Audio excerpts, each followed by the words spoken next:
بسم اللہ الرحمن الرحیم۔ بھائی اس ویڈیو میں ہم بات کرنے والے ہیں حضرت علی رضی اللہ عنہ کو ہمارے پیارے نبی کریم صلی اللہ علیہ وسلم نے فرمایا کہ تم دنیا میں اور آخرت میں میرے بھائی ہو۔ حضرت علی کرم اللہ وجہہ آنسو بہاتے ہوئے حضور نبی کریم صلی اللہ علیہ وسلم کی خدمت اقدس میں حاضر ہوئے اور کپڑے کے کونے سے آنسو پوجے ہوئے عرض کیا،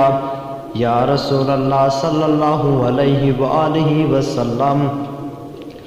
آپ نے اپنے صحابہ کرام رضی اللہ عنہم کے درمیان بھائی چارہ قائم کیا، لیکن مجھے کسی کا بھائی نہیں بنایا۔ نبی کریم صلی اللہ علیہ وسلم مسکراتے ہوئے اور ان کو اپنے ساتھ بٹھایا اور اپنے سینے سے لگا کر فرمایا، تم دنیا اور آخرت میں میرے بھائی ہو۔ دوپہر کے عام مجمع میں یہ اعلان فرمایا، لوگو یہ علی رضی اللہ عنہ میرے بھائی ہیں، یہ علی رضی اللہ عنہ میرے بھائی ہیں۔ اگر بھائی میری ویڈیو اچھی لگے تو سبسکرائب کرنا نہ بھولیں اور یہ ویڈیو ایک دوسرے کے ساتھ